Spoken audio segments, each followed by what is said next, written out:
తెలుగు సినిమాకు అంతర్జాతీయ ఖ్యాతిని తీసుకొచ్చిన దర్శకుడు ఎస్ఎస్ రాజమౌళి. బాహుబలితో ప్రపంచవ్యాప్తంగా తెలుగు సినిమా మార్కెట్ను విస్తరింపచేశారాయన. ఇక రాజమౌళి తెరకెక్కించిన RRR ఆస్కార్ అవార్డును అందుకుని అంతర్జాతీయ యవనికపై తెలుగు సినిమా కీర్తి పతాకాన్ని ఎగరేసింది. రాజమౌళి స్ఫూర్తితో ఎంతోమంది తెలుగు దర్శకులు ఆయన బాటలో సాగే ప్రయత్నం చేస్తున్నారు. ఆ కోవకు చెందిన వ్యక్తే సుకుమార్ కూడా. రాజమౌళిలానే సుక్కు కూడా థింక్ బిగ్ నటుగా వ్యవహరిస్తుంటారు. పుష్పతో జాతీయ స్థాయిలో గుర్తింపు తెచ్చుకున్న సుక్కు ఇప్పుడు పుష్ప 2 మూవీని తెరకెక్కిస్తున్నారు. తన కొత్త సినిమా సెట్ పర్యవేక్షణకు ఫిల్మ్ సిటీకి వెళ్లిన రాజమౌళి అక్కడే జరుగుతున్న పుష్ప 2 షూటింగ్ స్పాట్కు వెళ్లి దాదాపు అరగంట పాటు గడిపారు. చిత్రం కోసం పనిచేస్తున్న టెక్నీషియన్స్ను సుక్కు ఈ సందర్భంగా రాజమౌళికి పరిచయం చేశారు.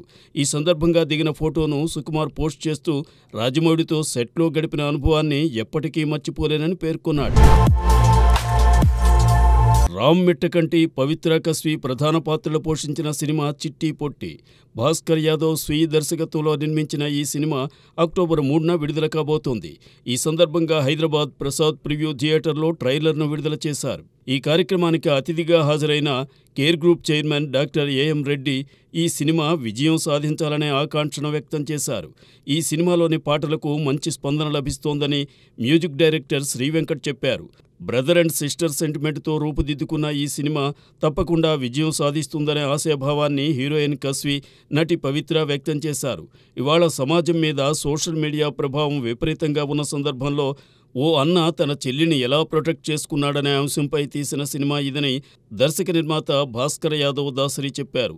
కళ్ళు చెమర్చకుండా థియేటర్ నుండి ఎవరూ బయటకు రారని, చివరి 20 నిమిషాలు మూవీ అద్భుతంగా ఉంటుందని హీరో రామ్ మిట్టకంటి తెలిపారు.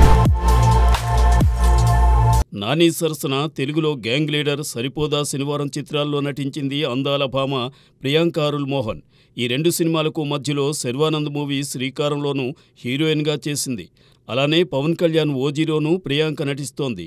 విశేషమేమంటే ఇప్పటికే పలు తమిళ చిత్రాల్లో నటించిన ప్రియాంక తాజాగా లారెన్స్ మూవీలో ఛాన్స్ దక్కించుకుందని తెలుస్తోంది. లారెన్స్ హీరోగా ఇటీవలే బెంజ్ అనే మూవీ రాబోతున్నట్టు ప్రకటన వచ్చింది. రెమో ఫేమ్ బక్కీరాజ్ కన్నన్ ఈ సినిమాను డైరెక్ట్ చేస్తున్నారు. లోకేష్ కనగరాజ్ కథను అందించిన ఈ సినిమాలో ప్రియాంక అరుల్ మోహన్ను హీరోయిన్గా ఎంపిక చేశారట. ఆమె కూడా ఈ చిత్రానికి గ్రీన్ సిగ్నల్ ఇచ్చినట్టు తెలుస్తోంది. అలానే విశ్వక్సేన్ హీరోగా కేవీ అనుదీప్ తీయబోతున్న సినిమాలోనూ ప్రియాంక పేరే వినిపిస్తోంది.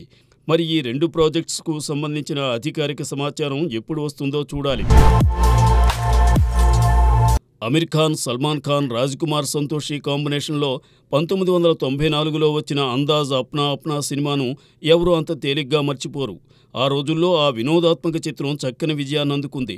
మళ్ళీ ఇంతకాలానికి ఈ హిట్ కాంబినేషన్ రిపీట్ కాబోతోంది. అమీర్ ఖాన్ను దృష్టిలో పెట్టుకుని రాజ్ కుమార్ సంతోషి ఓ కథను తయారు చేశారట. దీనికి అమీర్ ఖాన్ కూడా ఓకే చెప్పాడట. అమీర్ కెరీర్ గత కొంతకాలంగా పరాజయాలతో మసకబారింది. దానిని చెరిపేయడానికి రాజ్ కుమార్ సంతోషి తన వంతు ప్రయత్నంగా ఈ స్టోరీ రాశాడని అంటున్నారు. దీనికి 4 దిన్ కి జిందగీ అనే పేరు ఖరారు చేశారని తెలుస్తోంది. ప్రస్తుతం సితారే జమీన్ పర్ మూవీతో బిజీగా ఉన్న అమీర్ టైం చూసుకుని ఈ కొత్త సినిమాకు సంబంధించిన వివరాలను అధికారికంగా వెల్లడిస్తాడని అంటున్నారు. దీపం ఉండగానే ఇల్లు చక్కబెట్టుకునే పనిలో ఉంటారు కథానాయకులు. నయనతార కూడా అందుకు మినహాయింపు కాదు. 2 దశాబ్దాలకు పైగా కథానాయికగా నటిస్తున్న ఆమెది లాంగ్ కెరీర్ అనే చెప్పాలి. ఇప్పటివరకు దక్షిణాది చిత్రాలకే పరిమితమైన ఆమె గత ఏడాది బాలీవుడ్ ఎంట్రీ ఇచ్చింది. దాంతో ఆమె పారితోషికం ఏకంగా 10 కోట్లకు పెరిగిపోయిందని అంటున్నారు. విశేషమేమంటే ఇప్పుడు నయనతార ఎన్నో బ్రాండ్స్కు అంబాసిడర్గా వ్యవహరిస్తోంది. అలా ఆమె తాజాగా ఓ అడ్వర్టైజ్మెంట్లో నటించడానికి ఏకంగా 5 కోట్ల రూపాయల పారితోషికం తీసుకుందని తెలుస్తోంది. నిమిషాల వ్యవధి ఉండే ప్రకటనలకే ఈ స్థాయిలో ఆమె రెమ్యూనరేషన్ తీసుకోవడం చిత్రమే.